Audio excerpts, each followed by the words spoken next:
Harry's coming back to England, Meghan's not. There's only one man for the job. He's at an open day, well, a press day for the British Open at Troon. We say a very good evening to Rupert Bell. Hello, dear boy, how are you? Very good, Jeremy. Looking forward to hacking around Royal Troon tomorrow ahead of the Open Championship when I'll be back up here in July. You're playing Troon tomorrow? Well, that is, well, hacking around, I think, is more to the point. And but what... I am playing it. Have you played before? Have you played there before?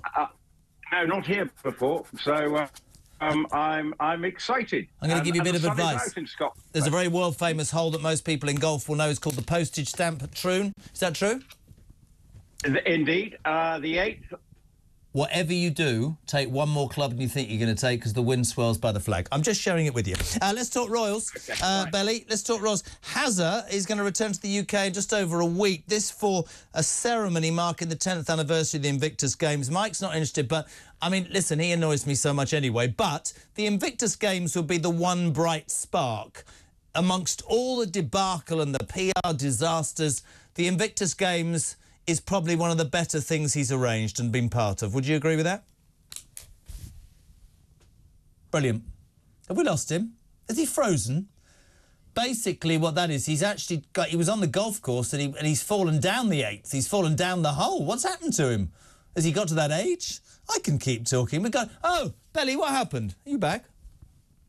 Well, maybe there's problems with Scottish Wi-Fi. I don't know. Anyway, but what I can tell you is that the Invictus Games is something that he is absolutely passionate about. He set it up with his brother. It is sad that they're both not able to mark this occasion together at St Paul's Cathedral next week. It's on the 8th of May.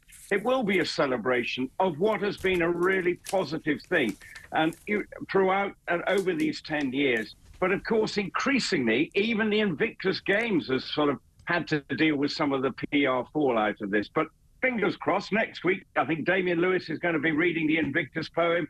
It will be a chance to reflect on the good work that Invictus Games has done over this period. And maybe there will be a time we'll see it being staged in this country. And one of the reasons for Meghan and Harry to go to Nigeria is they're trying to get the Invictus Games to go to Nigeria.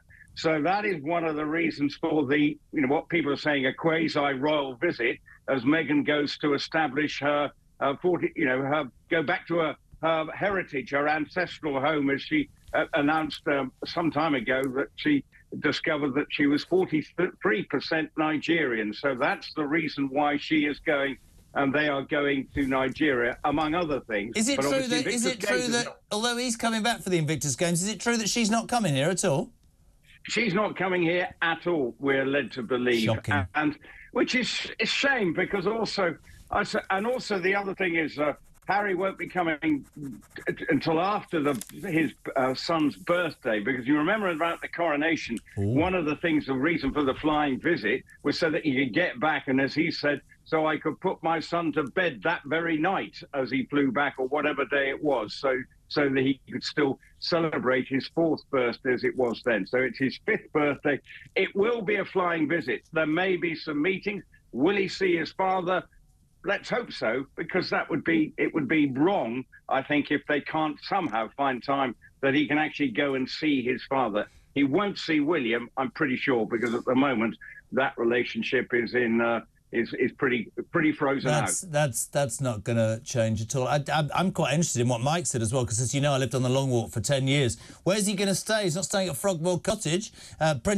King Charles has been quite strong on this. I bet he'll stay with Eugenie or Beatrice or something. But at the end of the day, I mean, he has, there's a lot of people who say that the press have been unfair to Harry and Meghan, and that, when all the furore happened with the Duchess of the Princess of Wales, the Duchess of Cambridge, it was the first time the light had been shone on Kate and William. But I always get with those two, and I'm just a person. I mean, I feel like they bring it on themselves. I just feel they're their own worst enemies, and I just feel that whoever advises them and whoever tells them the best way to be, doesn't always have the best advice to give them. I wish him luck with Invictus. I don't know about her. I wouldn't... Sorry, I'd probably... Oh, no, Piers got fired for that. I wouldn't trust her further than I could. People get offended when you say there's plenty of people we don't trust. Flipping it, this is important. Kate and William today showing an unseen wedding portrait. Prince and Princess of Wales, stunning mark. 13th anniversary of their marriage. That's shocking, man. 13 years. How old does that make you, Belly? How old does it make you, Jeremy? More to the point. Do you want to know the truth? Right, wait. I want you to tell me. I want you to look at me. How old do you think I am next year? 57. 60 next year. Worryingly. Okay. Yeah. Well, there you go. Well, I am older than you, but anyway, there we go. We knew that. Have a look. Go on, crack on. But, yes, at 13 years, and actually it's a lovely photograph taken by the same person who actually took the photograph, I think, of the King and Queen last week.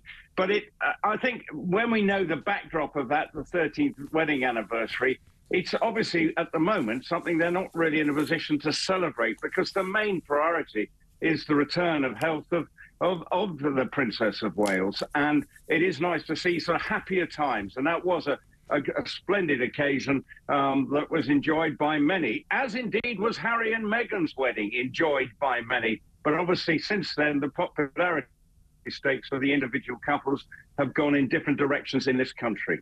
I am an unashamed fan of Iron Kate, as I call her, and I think that she is very different to anybody who's been part of the royal family, and I think that she and William are the future. Finally, Belly, on a serious note, I haven't got long, the King returning to public duties tomorrow. Several pictures over the last few weeks, and chemotherapy, by the way, if he is having it, is a terrible thing. Had it myself, it absolutely drags you down. But one can only, you know, you listen to people, everybody happy that he's going to be making a comeback, even if he's not 100%.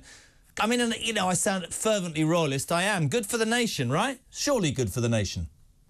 It surely is good that he's back, and it means that his recovery is progressing in the positive way. The doctors are always going to be sort of lurking in the shadows to say whether he should be going out and doing that. But what we're going to be seeing him doing is some of the more established events that take place, like, hopefully, the King's birthday parade. He's even talking, there's talk about he may even try... He's gone again. Oh, no, he's back. Rupert Bell, thank you very much indeed. Right at that moment, if you could see the scene here in Studio One at Talk, Kevin O'Sullivan has walked into the building, incapable of putting his own microphone in. Jodie's on her hands and knees. Well, it's been a long time. You know, I haven't done this for years. You're right, Jode. Well, just say yes. All right, Jodie, thank you very much for that. Yes. Kevin O'Sullivan. Is it true it's called Kevin... Political asylum. So you are people are entering your asylum? They indeed are, and it's going to be the theme of my show, Stop the Madness. Great to have you back, mate. Yeah, you too, How Jeremy. exciting has today been? Oh my God! You've seen the numbers. Have you? Yeah. Have you seen Mike Gray, the Morning Glory, up and at it from 6:30? Julia is. By the way, there seems to be a big thing going on. Apparently, Ian Collins is the housewife's choice. Is the housewife's choice? Which housewife? Well, no, well, my wife apparently.